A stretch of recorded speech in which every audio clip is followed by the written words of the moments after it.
Very good evening to everyone.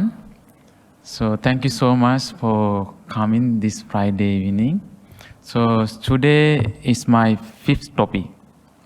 So I have delivered 5 Dhamma talk, and the Sunday morning will be my last topic, last talk, last sharing. So it's about the why and how to practice loving friendliness. And also I include the around 20 minutes of practice session. So today's topic, did the Buddha reject rites and ritual? So we all know all the world religions are practicing variety of rites and ritual. Most of rites and rituals are related to needs of the people, needs of the society, right? So Buddhism, as a human-centric religion, Buddhism also introduced some rites and ritual as a devotional practice. Rites and ritual as an important elements of human life have been a significant aspect of Buddhist practice since the time of the Buddha. Rites and ritual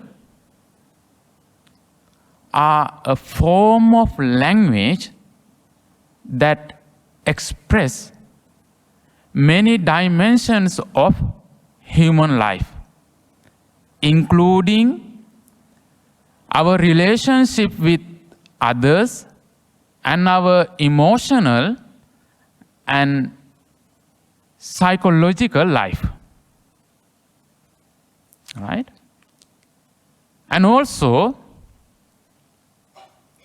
as actions done with other people to share our common values, so rites and ritual are play a very important role to bring the community and mutual support. And rites and rituals are often involve symbolism and speak to our subconscious.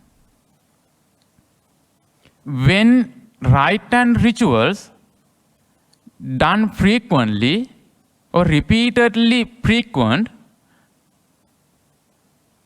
they can shape our disposition. And when we done wholeheartedly, rites and ritual can help us to discover and express some of our deepest feelings and aspirations. So in this way, dear friends, rite and ritual play a very important role in each and individual of us.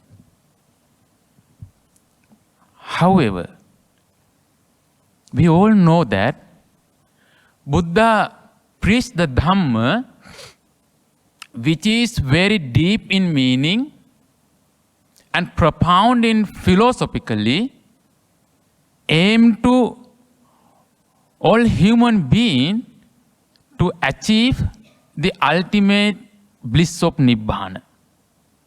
Some Buddhists and particularly some Buddhist scholars,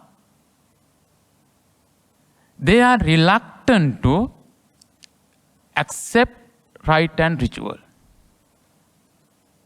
because they believe that they come to conclusion that rational Buddhism doesn't have any room for any sort of rites and ritual. So rites and rituals is not for pure Buddhist. Why they have come to this kind of conclusion?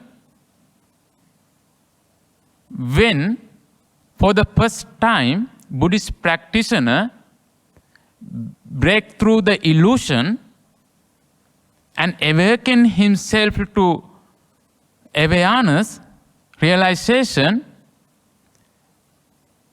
they have to get rid of attachment to rites and ritual, which is called Silabbata Paramasa. So, by abandoning this concept of Silabbata Paramasa, attachment to or clinging to rites, rituals and vows, then only he can attain Sotapanna. These are called Dasa Sanyojana, 10 fetters. The third one is the Silabbata Paramasa. So they conclude that because of that reason, there is no any room for rites and ritual. But in fact, dear friends, this is very misunderstanding. So today's topic, we are going to discuss what is the true meaning of the Silabbata Paramasa, what is the meaning of rites and ritual in Buddhist perspective, and what are the rites and ritual Buddha rejected, and what are the rites and ritual Buddha encouraged. So these are the topics that today we are going to discuss. The first one, why don't some Buddhists accept rites and ritual? It's because of there are three reasons. Basically, we can list. The first one is recognition of attachment to rites and ritual, which is called Silabbata Paramasa. As one of the 10 fetters, we call Dasa Samyojana for spiritual progress. The second one, Pali Nikayas do not contain any explicit details account of rites and ritual. So they argue that in the Pali Nikayas, Pali Tripitaka, they cannot found any clear explanation where Buddha accepted any rites and rituals. So they come to conclusion that, so then there is no, Buddha rejected all sort of rites and ritual. The last point, rites and ritual do not resonate with the rational dimension of early Buddhist teaching. Because of these three reasons, some Buddhists, and especially some Buddhist scholars, they are reluctant to accept rites and ritual in Buddhism. Those who are practicing rite and ritual, they openly criticize they are not practicing Buddhism. But again, this is very misunderstanding. First, try to understand what is Silabbata Paramasa really mean. Not only Pali Tripitaka, even the Chinese Agama, today it is translated into the even Agama text, which is translated into Chinese today, they accept that attachment to vows and rituals is recognized as one of the 10 fetters, which is called Dasa Sanyojana. So when someone attains the first stage, extreme entry, we call the Sotapatti, so he has to abandon first three fetters. First one is Sakkaya Ditti, self-view. Second one is Vichikicha, irrational doubt. And followed by of course, the Silabbata Paramasa, attachment to vows and rituals. So these three fetters always appears together. And the many discourses, we can find these three fetters appear together and says, if someone attains Sotapatti, he has to abandon these three fetters completely, irreversibly. So what does this term mean? Silabbata Paramasa. What does this term refer to? Usually this term literally translate clinging or attachment to rites and rituals or vows. This term, you see, there are three components in this term, Silabbata Paramasa. Sila, Bata, Paramasa. Sila we all know, right? Sila we know that the morality, ethics. So here also has the same meaning, and also it has the rituals. Sila, it is not always mean the ethics, but in the Indian context, contemporary when the Buddha's time, the Sila people call some kind of the rituals practice. The Vata, or in Sanskrit it's called the Vrata, means various rigid vows and penances and self-mortification. Here, our attention should be given the last two, the penances and self-mortification. In the Bodhiraja Kumara Sutta, Buddha once says that when he explained his severe austerities, the 6 years of his austerity practice, Buddha says that when he touched his abdomen, he could touch the spinal cord bones. When he touched his spinal cord, he could touch his abdomen. So that was his severe practice. So that kind of practice, Buddha was rejected. So Vata, Brata or Vruta means that kind of practices. And self-mortification. So other suttas, Maha Siyanada Sutta, in the Arya Pariyesana Sutta, these suttas explain how Buddha as a bodhisattva, how he practiced self-mortification, ascetic life. So last components of this term, Paramasa. Paramasa means extreme attachment or overwhelm or infatuation of rites and ritual.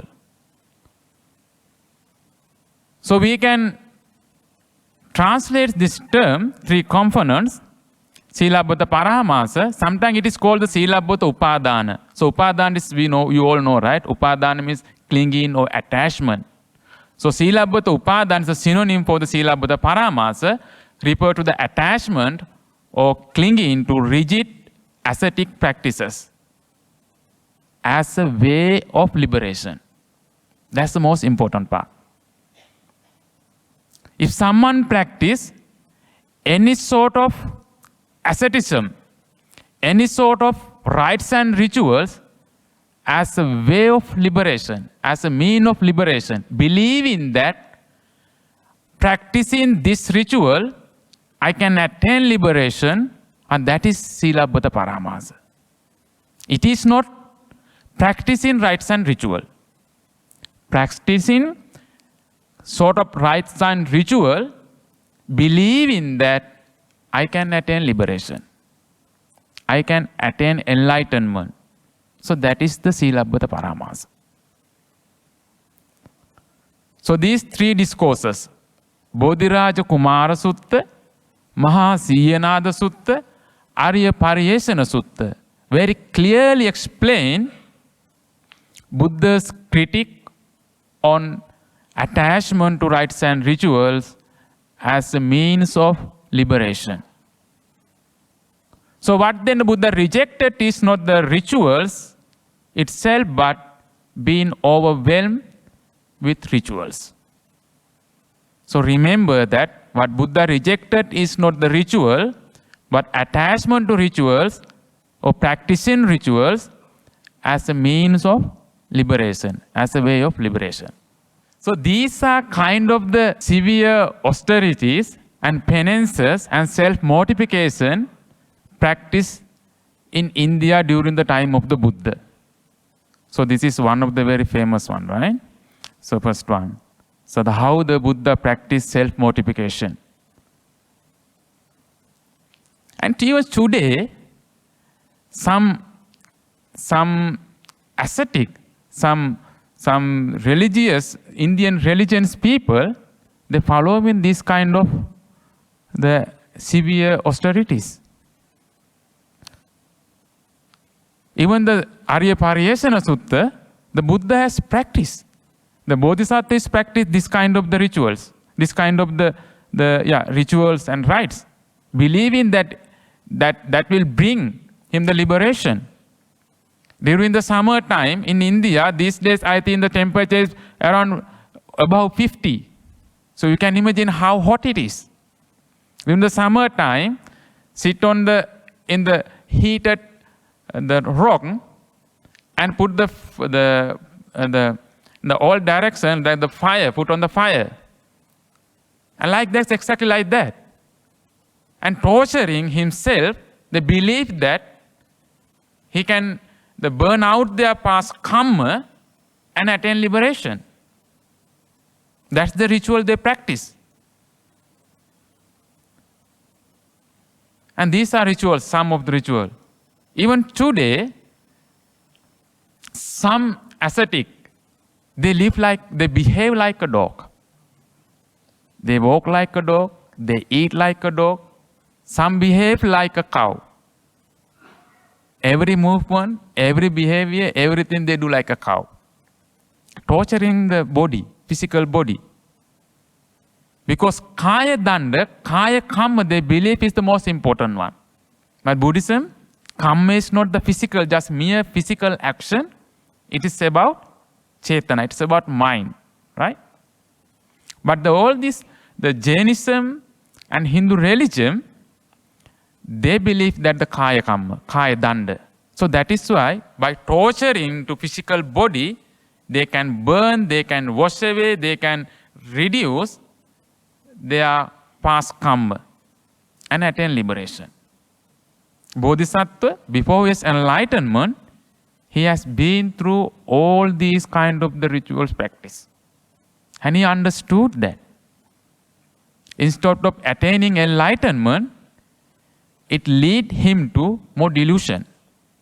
So that is why he rejected the Silabbata Paramasa, rites and rituals, attachment to rites and rituals as a mean of liberation.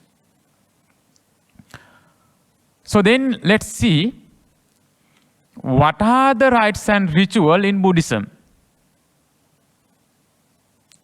As I mentioned in the very beginning, rites and rituals are form of language that express our human experience. The rites and ritual, they connect us with other people. And rite and ritual, we connect with external conditions. And they express our inner feeling. So that is very important, right? When you are living as the social being. So rites and rituals are always involved with symbolism. It's always represent something. In Buddhist rites and ritual, when we involve any kind of the rite and ritual, it symbolically represents something. For example, the Vihara in the blessing trait. I think nobody had the blessing trait here, right? What is a very common practice, right? In temple, during the Vesak day. Everyone is lined up, I saw that. It's a long queue. People are lined up go get the blessing. And they tied the blessing tray. So ask your venerable monks or nuns, you approach venerable monks or nun, and ask to tie the blessing tray on your hand. So it is a ritual actually. It's kind of the rites and ritual we are practicing, even though we don't know it. So what does it mean actually? We are in a blessing tray. What does this express? In Sri Lanka, it's a white color one. Thailand, sometimes it's the yellow. The Malaysia and Singapore, the blessing tray is more colorful with the colors of the Buddhist flag. So it represents something about you. It tells something about you to the external world, to other person, right? When you are wearing blessing tray. Particularly, when you are wearing the blessing tray with the colors of the Buddhist flag. It represents that the Buddhist principle. The flag of any country or any nation, it represents the country's values and principle, right? So exactly in the same manner, when you are wearing the blessing tray with the colors of the Buddhist flag, it represents that you are a person who is upholding Buddhist principles, teaching of the Buddha. What are these? Noble Eightfold Path. So you are upholding. That is the symbolic meaning when you are wearing the blessing tray. Not just simply getting your blessings. You are so to the world, you are a follower of the Buddha. Right? Other religious followers, they don't wear it. They have their own type of the strings, but not the one that we are wearing, right? So we represent something. We are telling something. So this is kind of the very simple ritual we are practicing. And how about the offering lights, flowers, incense? All these are, dear friends, they are rites and ritual. And they are expressing your wishes, your aspirations, right? And they are symbolically expressions, telling other people. So before the comments of this Dhamma talk, I light up the candle and bow down to the Buddha, and if following me, you did the same. What do you think? Isn't it the rites and ritual? It's the rite and ritual we do. But they have the meaning behind. So when you light up the candle, respectfully, you recite Ganasarappaditena is the Pali word. So even you don't know that Pali stanza, you know the meaning then. Like this light, dispel the darkness. May I have the wisdom to dispel ignorance of my mind. So you aspiration to enlightenment, right? That's the purpose when you light up the candle. That's the quality of the light. Lights had the ability to dispel the darkness. So we are wishing, we have the kind of the noble aspiration to attain Vislop Nibbana. Like the candle light dispel the darkness. May I dispel the ignorance. That's the meaning. Now how about the offering flowers? Do you think it's a ritual? It's a ritual. Offering flowers, it's a ritual. We do. But when you offer flower, you remind yourself like these beautiful flowers which are subject to vedeve, which are subject to change. So everything else in the world is impermanent. So you are reflecting, contemplating the Dhamma. Not just mere offering the flowers to the Buddha and wishing the good luck and more money, right? No, it's not they have the meaning. So it's the rites and ritual. So this kind of rite and ritual, Buddha didn't reject it. So how about then, so normally, end of the every rituals, I think every rituals have the series of rituals. From the very beginning, we have a series of rituals. So one of the very famous and simple ritual is asking forgiveness. You approach to the Buddha statue and kneel down respectfully and close your eyes and reflect. Try to think all the mistakes you made throughout the day, knowingly or unknowingly, and ask him forgiveness from the Buddha. And promise to yourself, may I transfer my all the mistake into the positive one.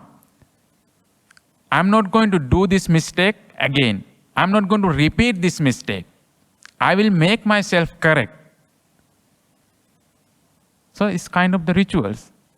And you are promising yourself to transform, become a better human person, human being. So these are rituals we are practicing every day.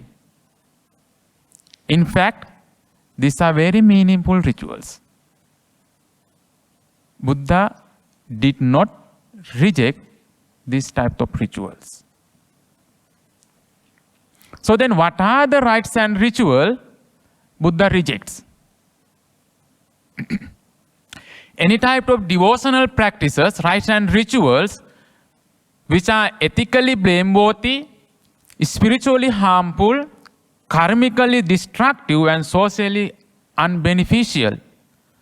So any sort of rituals, these are harmful, no meaning, and karmically destructive, Buddha categorically rejected. So during the time of the Buddha, most famous ritual and the most serious and cruel ritual is sacrifices. Animal sacrifices. Not only animal sacrifices, there were human sacrifices as well. And before the COVID, until I think 2018 something in Nepal, right? They killed thousands of cows and buffaloes, right? But fortunately, it was banned now. But they had been practicing that they had been doing that sacrifices for many hundred and thousand years. These two, the Asameda and Purisameda, it's a kind of the ritual they practiced during the time of the Buddha. Ritual of killing horses. And Purisameda, the ritual of killing human being, killing a man. So these kind of the ritual, Buddha categorically, flatly and rejected.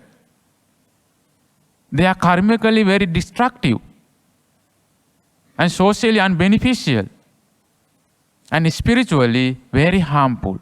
It creates a lot of problem for oneself and others. So there is no any meaning in Buddhist point of view. So Buddha rejected all sort of the animal sacrifices. And what are the rites and ritual Buddha rejected? Any sort of rite and ritual that lead to illusion and delusion and create ignorance, Buddha categorically rejected. So there was some belief, even today, they have been practicing.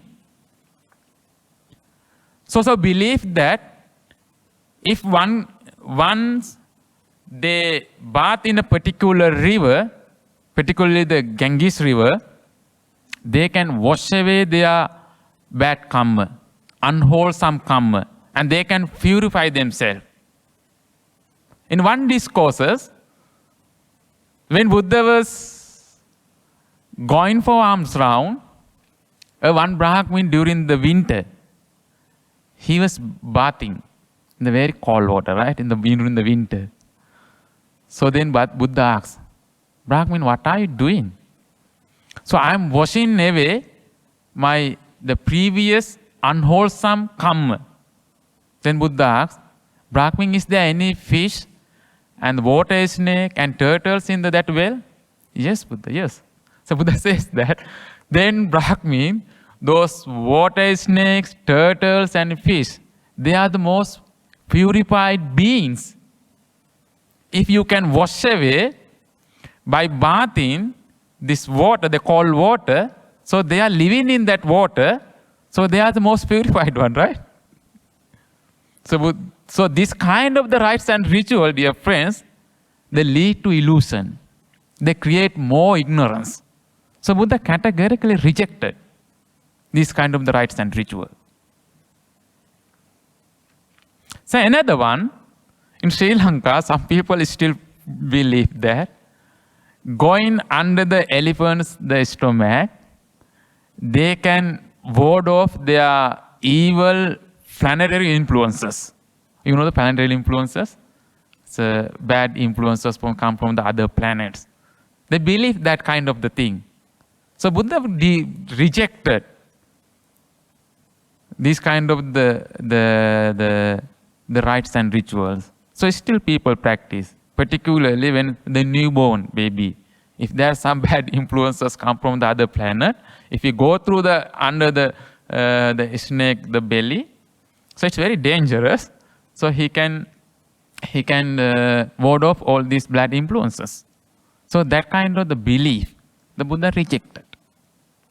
So Buddha emphasized that no one can purify anyone, right?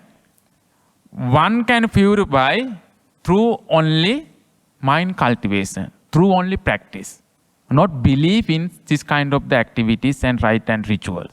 So that is why Buddha rejected all these rites and rituals, because they are ethically blameworthy and spiritually harmful and karmically destructive and socially also very harmful.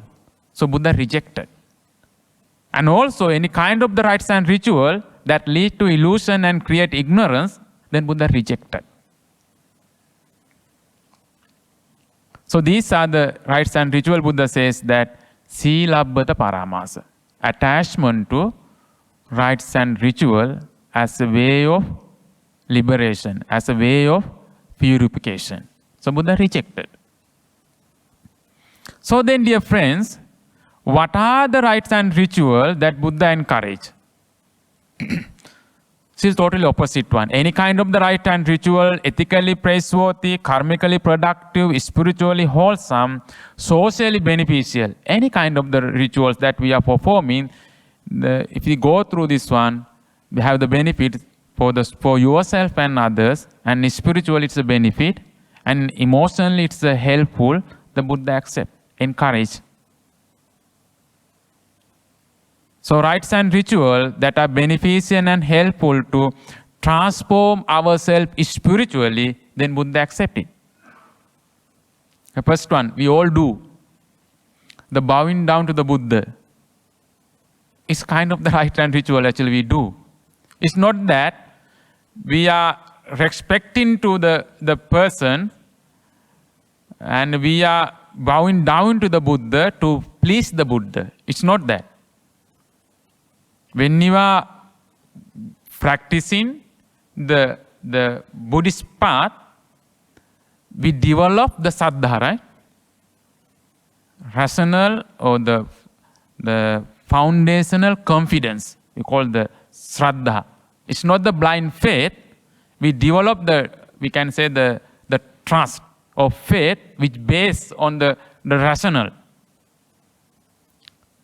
So when we learn in the Dhamma, and when we particularly practice in the Dhamma, we develop that kind of the shraddha for ourselves. And we bow down to the Buddha. What happened to the bow down? Right? When you bow down, so those who have the egoism, he cannot bow down, right? Even when Buddha first visit his relatives, what they did? All the senior one, send the younger one and ask them to bow down, respect. And the senior one didn't bow down, didn't respect to the Buddha.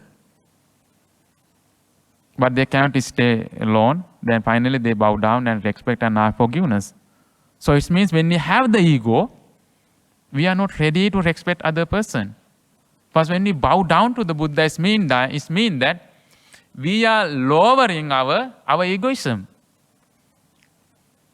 At the same time, we show the respect, that's true, and also we appreciate what they have done to us. When we respect to your parents, we respect to the parents, and we appreciate the things they have done to us.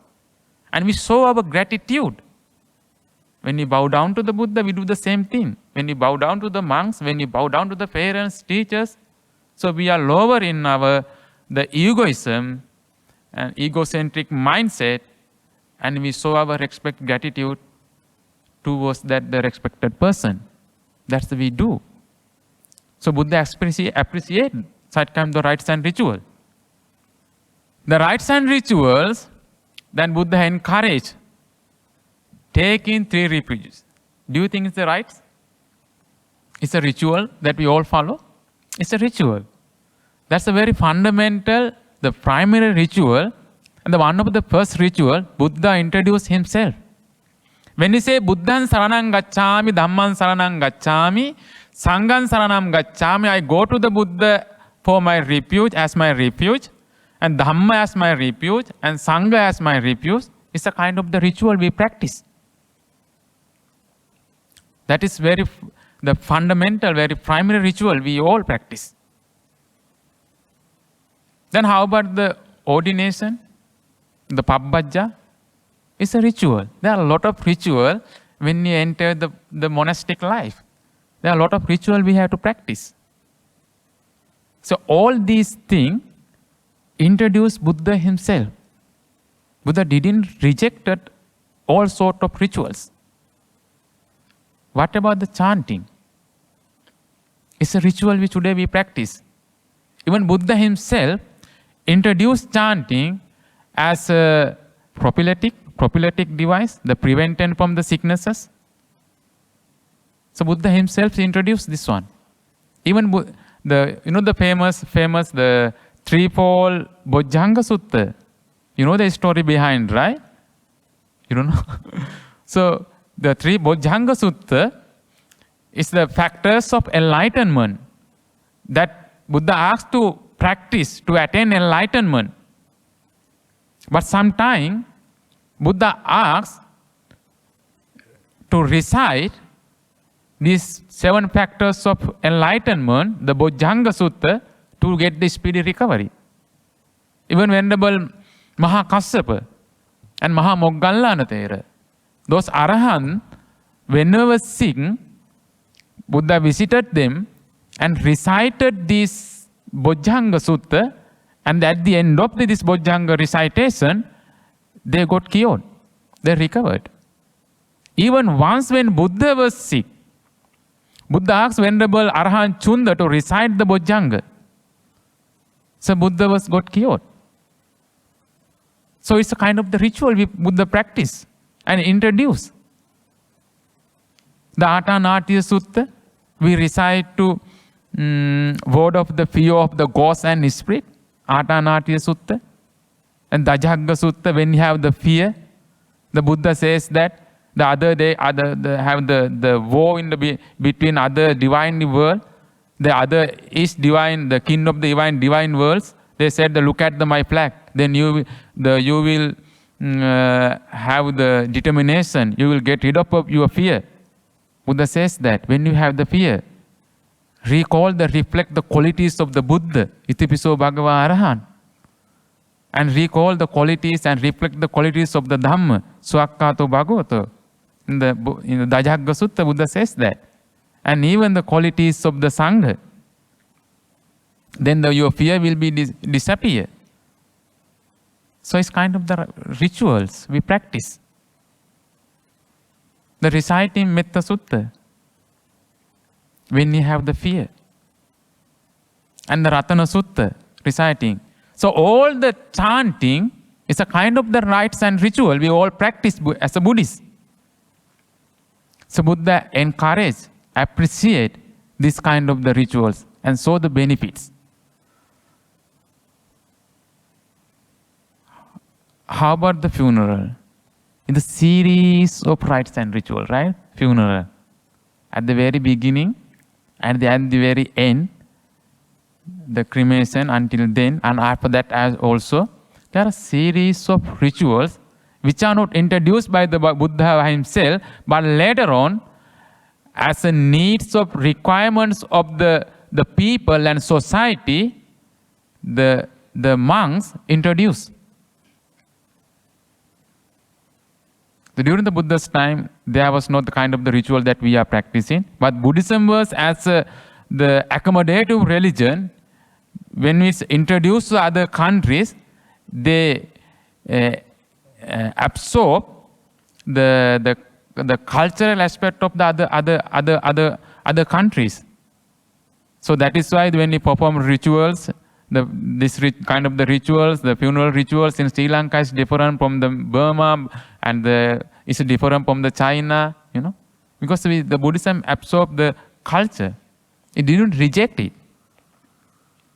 So these kind of rituals, some are based on Buddhist teaching, some are absorbed as a result of the absorption of the local culture. So Buddha these are rituals were not against any Buddhist teaching. So Buddha accepted and encouraged sort of ritual. So what are the rituals? So what the Buddha rejected is the wrong grasping of rites and ritual. What is wrong grasping? So any sort of ritual that just before I explain it, taking 3 refugees and the bowing down to the Buddha, offering lights, candle, flowers, incense, those kind of ritual, even though Buddha appreciated, encouraged, and have the meaning behind and beneficial for ourselves and others, but they can be the hindrance. How they can be hindrance? If someone believes that taking refuge, Buddhan saranang gacchami, Dhamman saranang gacchami, Sanghan saranang gacchami, and taking other precept itself alone can lead you to enlightenment, then Buddha says that it is the wrong grasping. By offering flower itself, if someone believes that merits can lead me to liberation, then it's a wrong grasping. Bound down to the Buddha 108 times or 1,000 times and believing that can bring me the liberation, that's the wrong grasping. Buddha was rejected. So, relying on venerating the Bodhi tree. Today people have very misunderstanding. I have never seen here the Bodhi tree. It is very nice here, the Sri Lankan Bodhi tree. Sometimes you see there are a lot of flags hanging on the Bodhi tree. Almost all the branches is down. People can the level of the touch. They hang the flags, lot of flags. May the bad planetary influences ward off. So believe in such kind of the thing. The worshipping to the Bodhi tree, offering to the Bodhi tree, they believe in that they can ward off their bad karma, unwholesome karma, result of unwholesome karma. So these kind of these are wrong grasping. So venerating the Bodhi tree, showing our respect, gratitude. So venerating the Bodhi tree, Buddha himself, when Buddha was alive, he introduced this one. He asked Venerable Ananda to plant the Bodhi tree at the Jetavana monastery. It is known as the Ananda Bodhi tree. And it represents the Buddha. When Buddha was absent, people respected the Bodhi tree. So when they respect gratitude.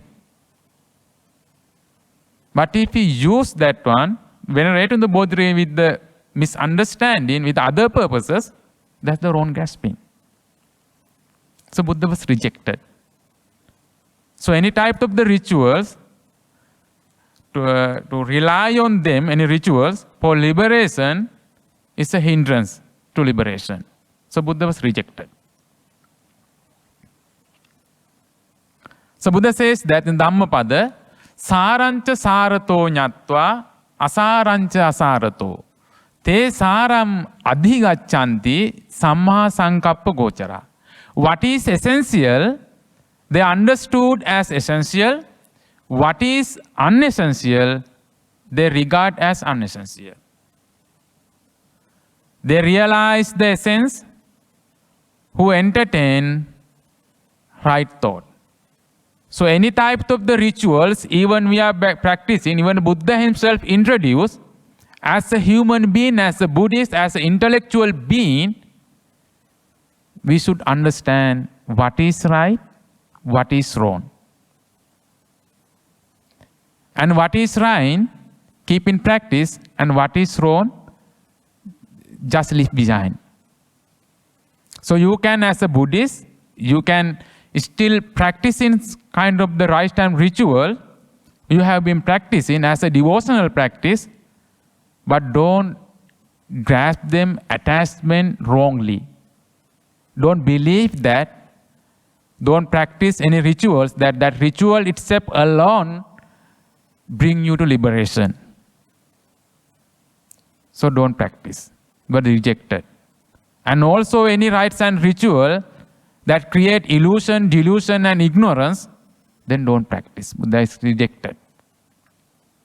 And any rituals and rites and rituals are socially, culturally, and psychologically and karmically harmful, unbeneficial, destructive, the Buddha says then rejected. Buddha is rejected and do not practice. So any sort of the rites and ritual that bring you the peace, happiness, and the unity and spiritual, particularly spiritual transformation, the Buddha says that you can practice. Buddha encourages. So I think this much is enough as a talk. So, okay, let's open the floor for the Q&A. Yeah? The so-called the Pali words for Sila, Vata, Paramasa. Sila, Vata, Paramasa. That day, this Professor famous series and this Bhante, Dr. Chandima, I think they had kind of like the YouTube talk on the discussing something like that. Oh, you mean the yesterday? No, I think some time ago already. But Bhante, did you discuss it in the earlier on this Sila, Vata, Paramasa, the meaning, because I missed out that section. Yeah. So Sila, Vata, Paramasa, you mean you didn't get what does really mean, right? Yes, because the problem is we know the so-called the translation basically, as we know, majority are the wrong, because there's no equal language between one and another able to translate the meaning. Furthermore, like the Sila, Vata, maybe it's just like the so-called the certain kind of like the behavior or habits that we ultimately for the purpose of the moksha or liberation. So if the meaning is not for liberation, then that's not having any harmful effect. But somehow when they translated, they say any ritual, whether people put Anjali or people just say greeting, then become a ritual. That's a totally wrong. That kind of like, on a different perspective. That's why the language misleading more than the so-called representing the whole meaning. Yeah, that's true. So Sila, Vata, Paramasa, some people understood as the abandoning of abandonment of all rites and rituals. So it is not. So as I explained, it consists of the three words: Sila, Vata or Vruta. Vruta is in Sanskrit and the Indian word, the Vruta. Vruta means the kind of the behavior. Behave like a cow, behave like a dog. So behaving like a bat. Some people in some religious followers in India, they behave like a bat. Their whole life they are hanging. So some practice, they are raising their hand. throughout the whole life. Some are very naked. So this kind of the behavior called the vrata. Paramasa means extreme attachment. So these are no beneficial, spiritually no beneficial. So that's why Buddha rejected. And also any kind of the rites and ritual, they are karmically, socially, spiritually harmful.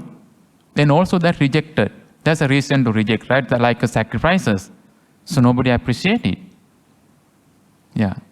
And also rites and rituals, the offering flowers, very simple act of ritual. But if someone believes that just offering flower itself bring me to the liberation, so also Buddha rejected. So there are three components rejecting the rites and rituals. Silabbata Paramasa got the three ideas. One is the lead to delusion. And too much extreme attachment. Of course, attachment is an illusion. So it's a hindrance for the liberation. And the harmful. And another very important meaning is performing all this ritual, believing that bring to the liberation. So that just means the Silabbata Paramasa. You were talking about the Sila Paramata. So that word, is it a neutral word, is it? Or is it a neutral kind of word? Or is it like what our understanding is that it's a wrong, is a unwholesome? Or that word, is it a neutral word? Unwholesome means? Doing all the rites and rituals. Is it? Right, all the rites and rituals are unwholesome. So is it that Sila Paramata? Does it mean that? Yeah, you can understand. Thank you, sir. I will answer this question first. Right? Okay. It's okay to understand because you see all these rites and rituals. So all these rites and rituals, yes. you can understand they are unwholesome. Yeah. So are they? We call them Sila Paramata. How about the one that is wholesome, like you say, bowing and all this? Those are not, is it? What we call those that Buddhas accept? What are the term? Okay. Because we are a little bit confused. Yeah. So these are some type of rites and ritual who practiced during the time of the Buddha and who are practicing today. Some of them are unwholesome, like a killing, right? Yeah. And torturing. They are unwholesome. So some of them lead to ignorance. And in this sense, we can call the akusala. Okay. Right? Akusala. Okay. So some rites and ritual we perform in bowing down, they can create kind of the positive energy. We call the merits. Yes.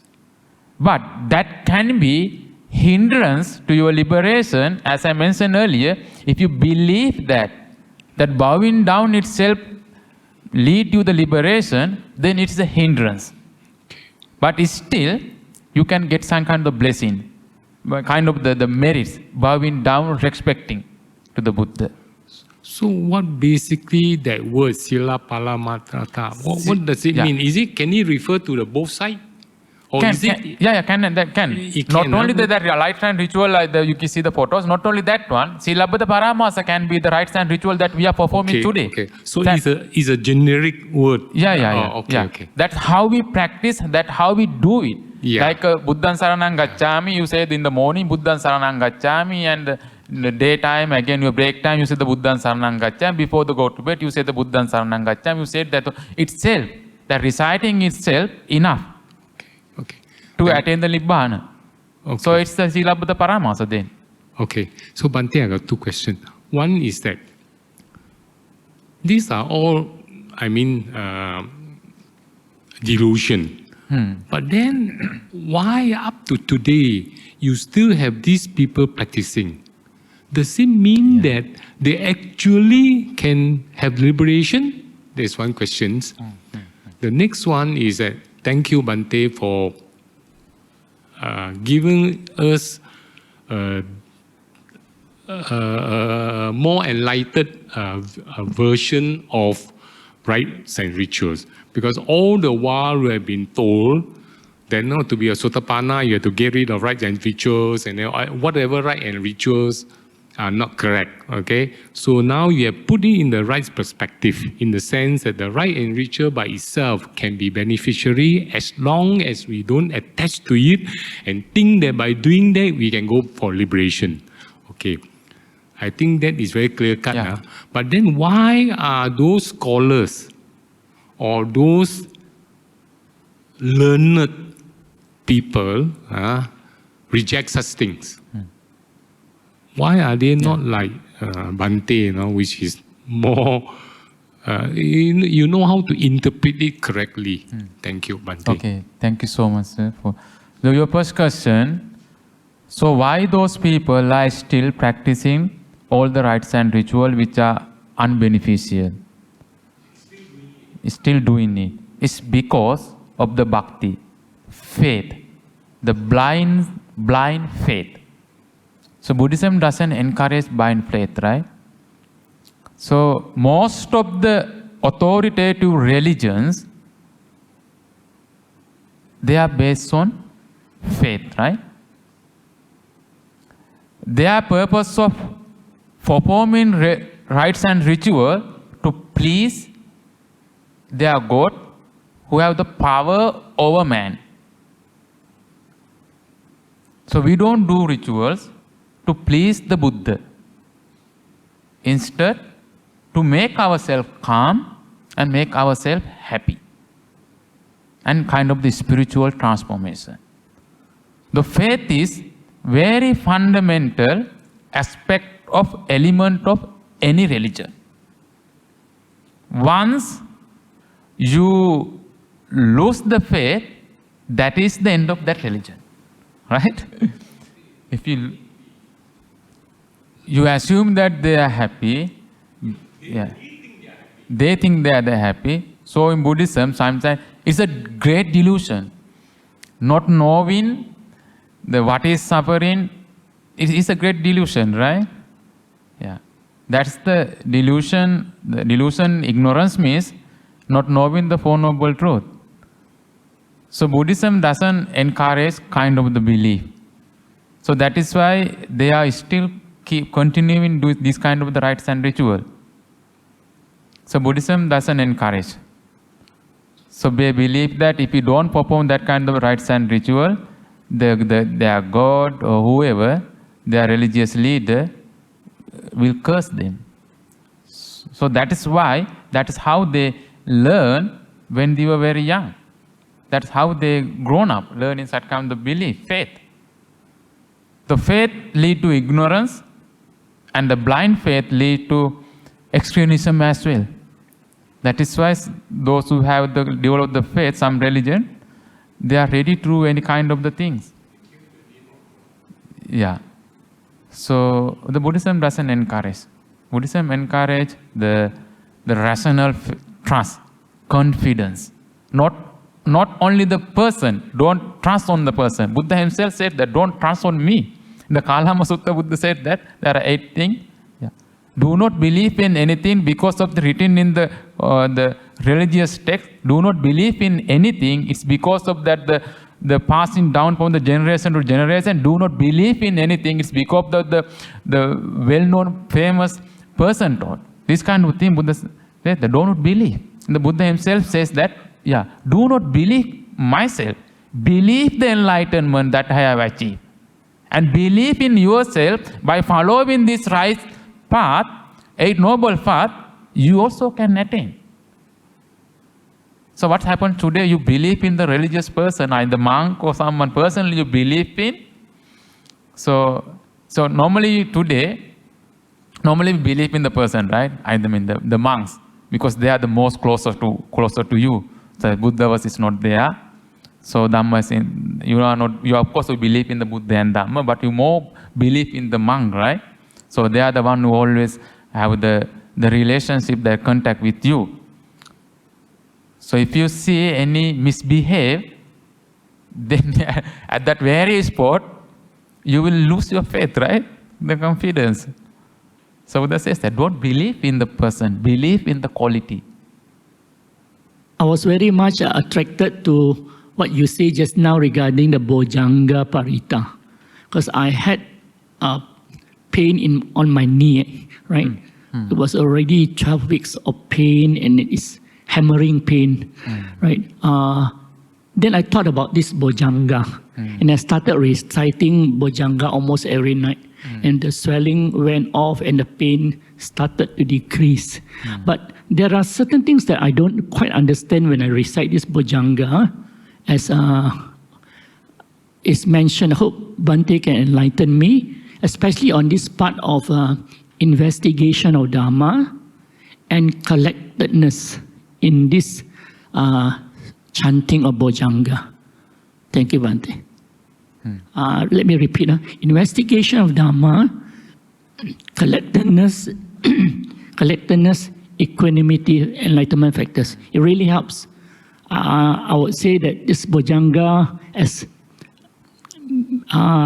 recommended by the Buddha, and his Attanatiya Sutta, fearless protection, especially at night, where disturbances do occur, helps a lot.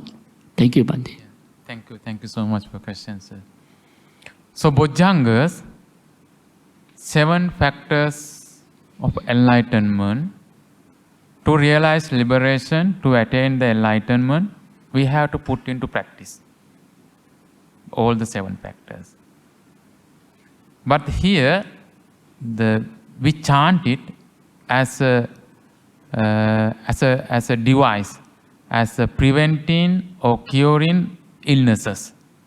So here, it's okay to have it's better to have the kind of the understanding about the 7 factors, but particularly in this sense, to cure your sicknesses, what you have to it, so the believe in yourself, and and also have the confidence and recite it. And making your mind calm, and the calm mind have the power to heal our body, right? Mind and matter is always have a very strong connection. They are connected to each other. So when our mind is defiled, our mind is impure, then it affects to our physical body. Even moderns, the doctors and the scientists have found that many common the sicknesses we are having, even diabetes, gastric and other heart patient and other things, and even the cancer, is because of the defiled mind, the stress, the depressions, and other sort, anger, agony, all kind of the negative emotions we are holding. It's because of the grudges that we are having. The purifying can have the healing power. So Bojjhanga Sutta, Buddha recited, and the Buddha was asked to recite it as the healing tool. So we mindfully listen, actually, not recite it to ourselves. When Buddha was sick, Buddha didn't recite that sutta himself to get cured. Buddha asked Venerable Chunda to recite it. When Venerable Maha Kassapa was sick, Buddha approached and went there, and Buddha recited these Bojjhangas. Then Venerable Maha Kassapa was asked to listen mindfully. The same thing, when Venerable Moggallana, Arahat Moggallana was sick, then Buddha asked Venerable Moggallana listen to the Bojjhanga while Buddha was listening, while Buddha was reciting. So of course, when we are reciting to ourselves, we feel better, we feel calm and happy. It can affect us. But if we follow the sutta, it's better to ask someone to recite it and listen mindfully. That healing power comes not only the word and content in the sutta, how our confidence in the sutta, the content, and how ethical we are, and how purify the person who recite. So all these conditions come together, they have the healing power. Right? The Angulimala Sutta. See you know Angulimala Sutta, right? Angulimala Sutta is a very short one. When Angulimala, you know, right? Angulimala, the Ahinsaka, he killed almost 999 people to fulfill the teacher's wish, right? Yeah. So when he attained the manhood, attained the liberation, became Arahant monk, one day when he was going out, he saw the mother, the suffering from the labor, delivering the baby. But he didn't know what to do. He returned to the monastery and reported and asked the Buddha, I want to help that mother, but I don't know. She was severely suffering. What Buddha says? Buddha says, so you can help her, like the Satyakriya, the contemplating yourself, your quality, and wish getting rid of his pain. So he went there, and he make a wish. From my birth, birth means not the birth from when he was physically born. When he attained the manhood, until today, I haven't hurt or killed or hurt any beings. That's true. And based on this truth, may this mother free from pain, physical pain. So then that story says that the mother, the free from that pain and deliver that baby. So he based on his quality, his ethical life. So when we get chanted, the person who chant is always better, is ethically or purified person, the spiritual person. And you yourself observe some kind of ethical conduct, right? You yourself have to believe. You yourself have to establish the morality. Then the healing power, you can get that healing power. Query on just now the brother asking the so-called Dhamma Vicaya. So for the Bojanga and so prerequisite to it, like in order to have the Dhamma Vicaya, meaning that the person must be able or already understand so that they can recall and remember and rethinking back what the thinking on the Dhamma, so that only will be meaningful. Because otherwise, if let's say the person maybe not understand anything, so it will be merely become a mantra or something. That's what do you think about this one? Understanding always better. So we can develop the confidence. The more we understand the Dhamma, and the more confidence we develop, right? So, for example, the simple the Metta Sutta, if we know the meaning, when we chanted it, we know the meaning of every single word. So when we chanted it, we ask somebody to chant it, the more the peace and happiness we can develop. So same as here, Dhamma Vicaya or the Bojjhanga Suttas, it's always better to have the understanding, know the meaning. Yeah, it's not then become like the blindly believing. But listening, again, by listening, even though you don't know the meaning, still you can get the benefits. It's because of the power of the person who chant, and it's because of how you purify, how you calm and relax by listening to the chanting. Pronunciation also very important. Very important also. Pronunciation also important. Yeah. Yeah, this is the three reasons they reject the rites and ritual, the scholars particularly.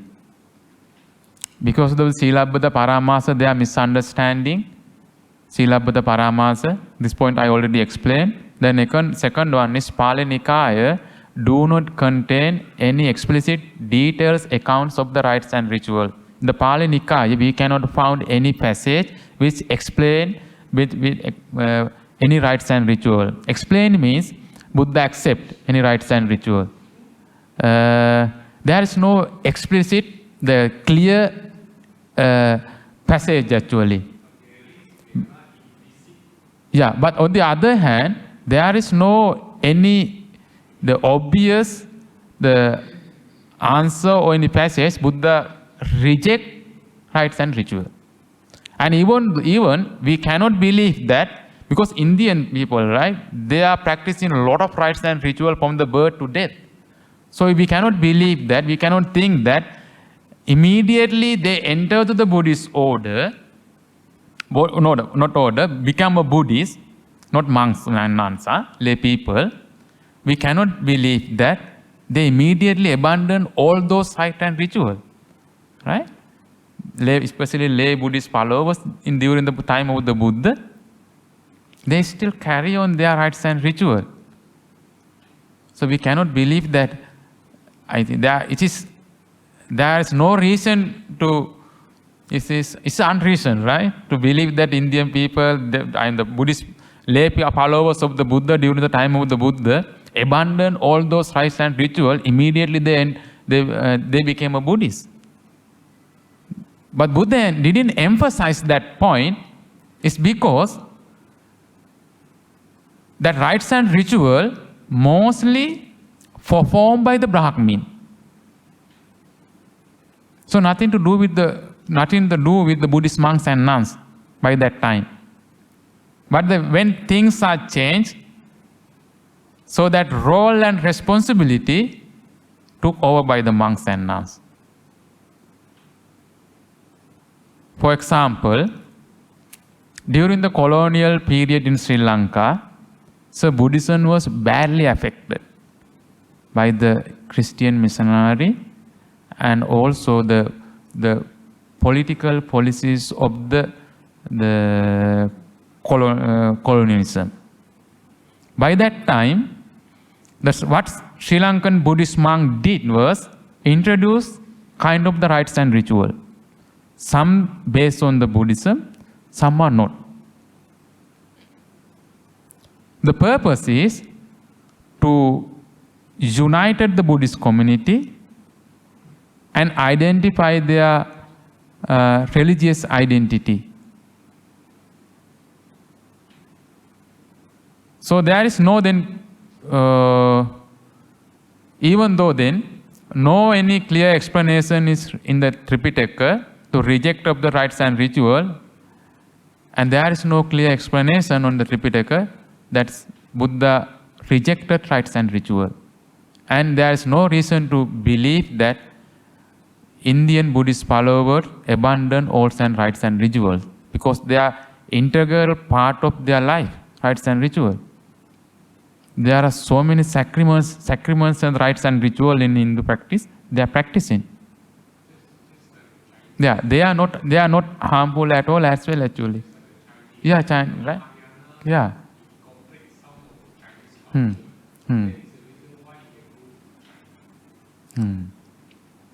So this is another point is rites and ritual do not resonate with the rational dimension of early Buddhist teaching. So Buddha preaches the Dhamma, the deep in meaning and philosophical, thoroughly get rid of or cessation of the suffering, right? Understanding suffering and cessation of the suffering. So that's the purpose of the preaching the Dhamma. So those scholars think that if we follow in the rites and ritual, it is against that purpose. But it doesn't mean that the elite Buddhists do not have to practice the rites and ritual. So everyone is engaged in rites and ritual because it itself can create the merits. And itself can help us to transform ourselves. Inner transformation can be done. Yeah. Yeah, that's true. Yeah. So simple act of the rites and ritual wherein the blessing trade. So it remind you are Buddhist and you are uphold the kind of the Buddhist principles. So when you are, when your mind is, when you are going to do something bad, when you say, it's kind of the tools of mindfulness. Oh, I'm a Buddhist, so I should not do this one. Right? Yeah. No. If you, of course, if you can the blessing, if you can get the blessing from the Arahant one, the saint one, it is blessed. It's of course, yeah, there's no argument, no doubt at all. But as you says that, how can we know that that person is attained that kind of thing? There's no way to know, right? And that person who attained that kind of the Arahant to achievement, they never says that I have achieved this kind of the attainment. So in this sense, so its intention is very important as well.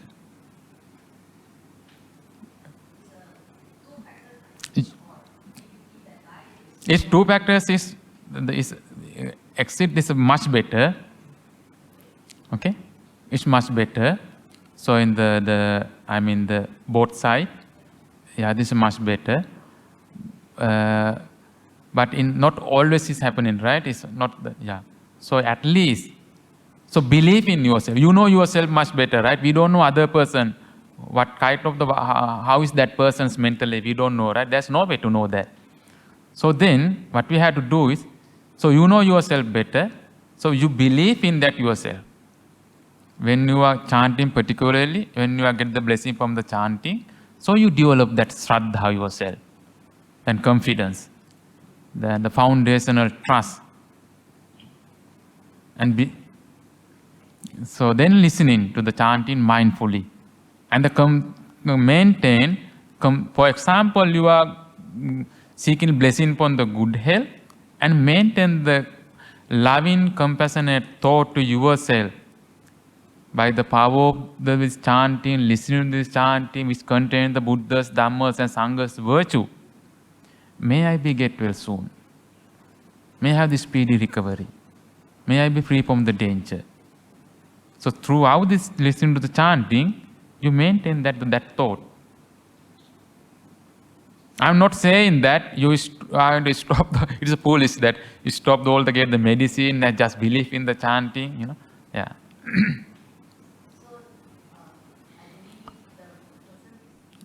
The one who's seeking blessing is in the coma. Yeah.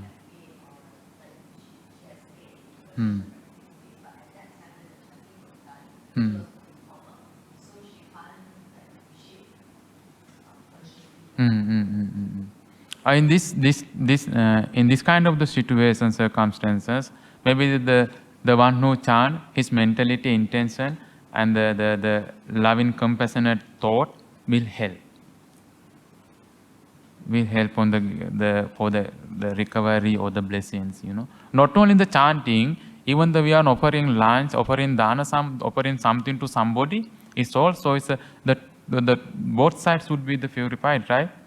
So, yo silava silavantesu dadati dana. It says that, right? When you offer something, and we can get the more merits, more blessing. If the both sides, I'm the receiver and the donor, are ethical, then the result is the more. But we also know that when the Buddhas practicing the dana paramita, the perfection of generosity, he always didn't meet someone who is ethical, right? So if he only donated, only offer something to the ethical person, I don't think so that he would have attained enlightenment, right? So it's very difficult to find that always.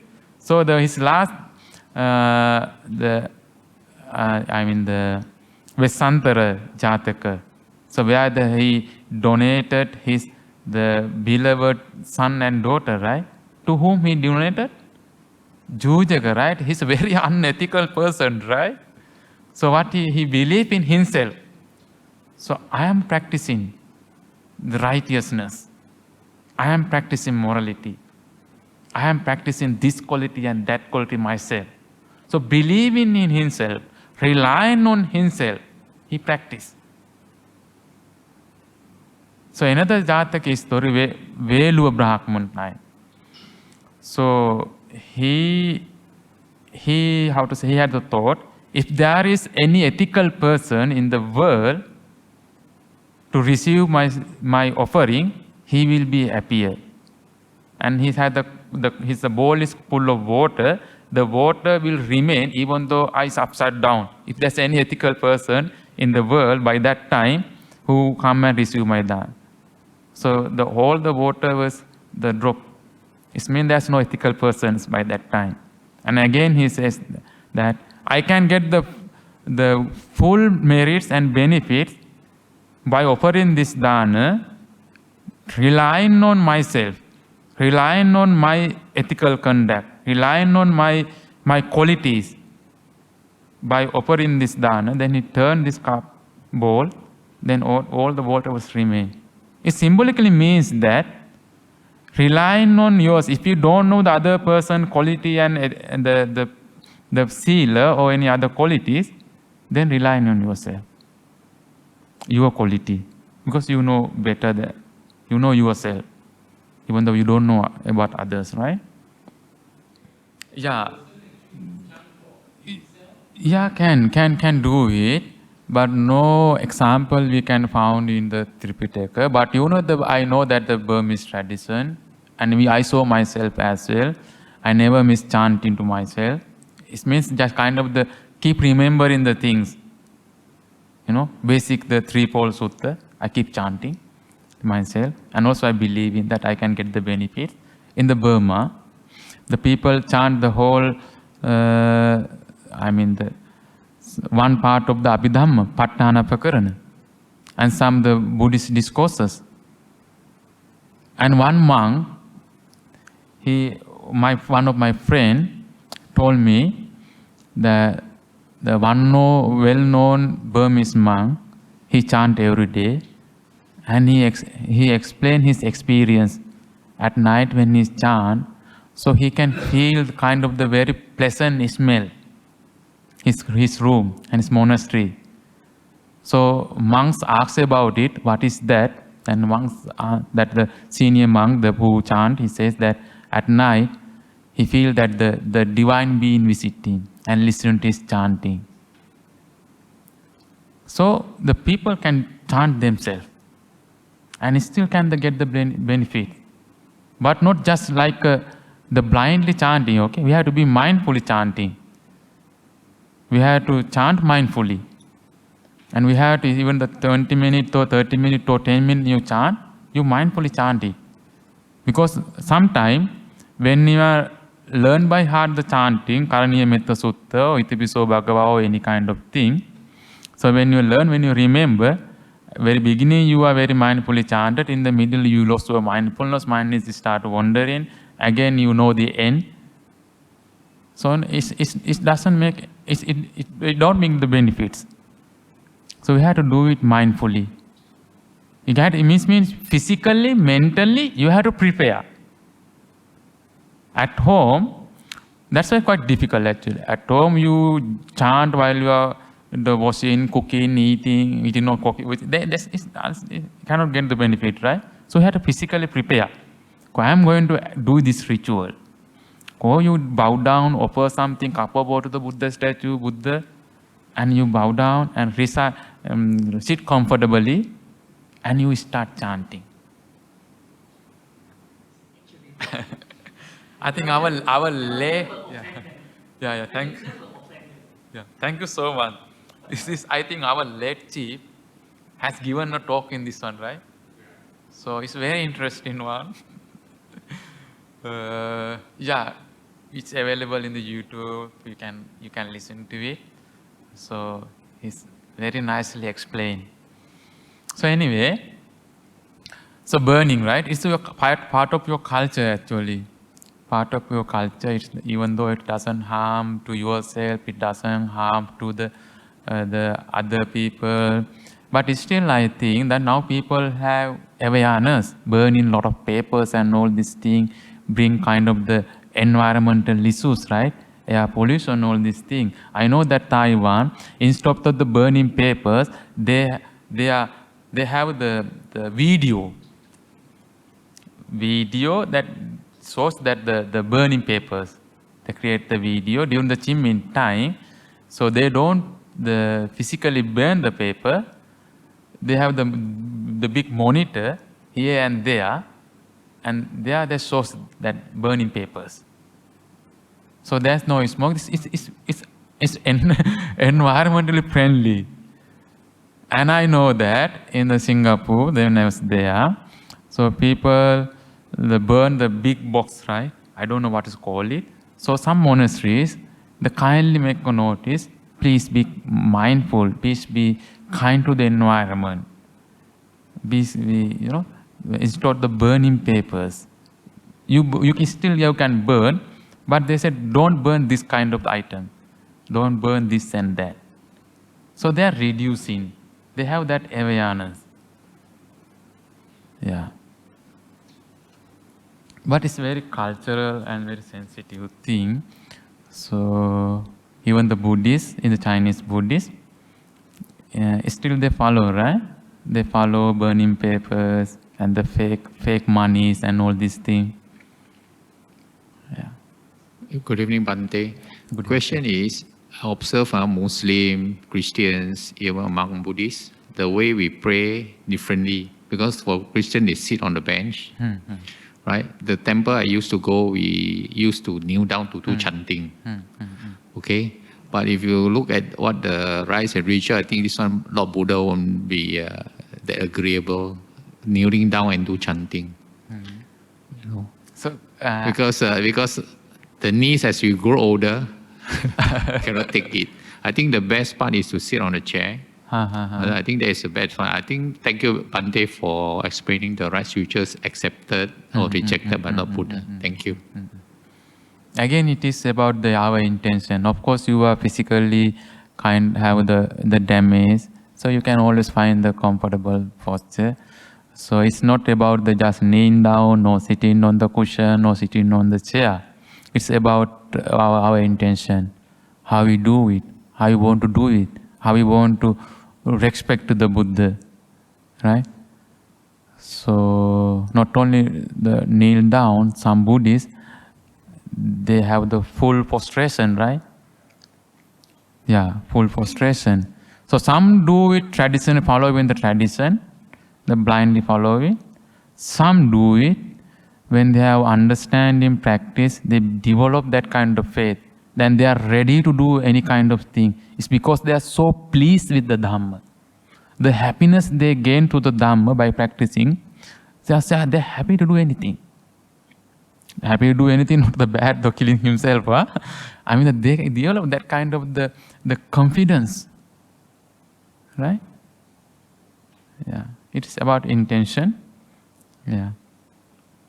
So, yeah, if you feel that if you cannot bow down, when you bow down, you have the knee pain or any other pain, and then you are not mindfully do it because you are pain here and there, then yeah, you can sit on the chair comfortably and take a moment and relax, and then you can do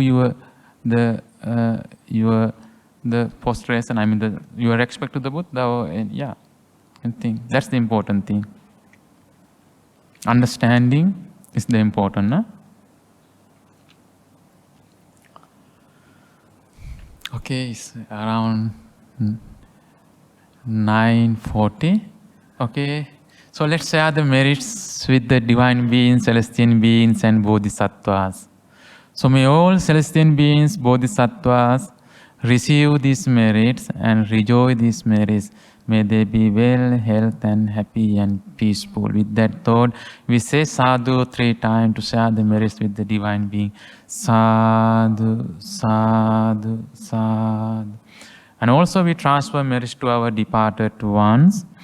So from your father's side and mother's side who was passed away, and your friends, teachers, whoever the passed away by your name, may all rejoice these merits.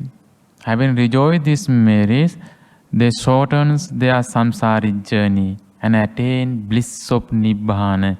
With that thought, we say sadhu 3 times to share transfer merit with our departed ones.